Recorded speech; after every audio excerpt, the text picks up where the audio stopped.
अब मैं शुरका मुकाबला से मुल्तमिस हूँ। उनके लिए चंद शरैत हैं जिनकी पासदारी अज़हद ज़रूरी है। तवज्जो फरमाएं। नंबर 1, तकरीर मौजू के मुताबिक होनी चाहिए और मौजू से हट कर की गई तकरीर कल अदम शुमार होगी और वो तालिब इल्म खारिज अज़ मुकाबला होगा। नंबर 2, वज़ा कता शरीयत के मुताबिक होनी चाहिए।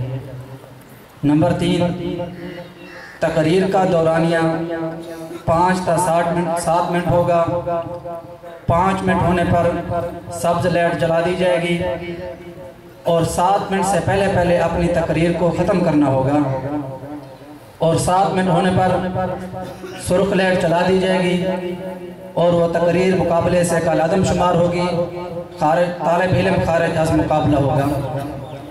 और नंबर 4, हज़रात मुनसिफ़ीन का फ़ैसला हतमी फ़ैसला होगा और तमाम शुरका मुकाबला उसके पाबंद होंगे।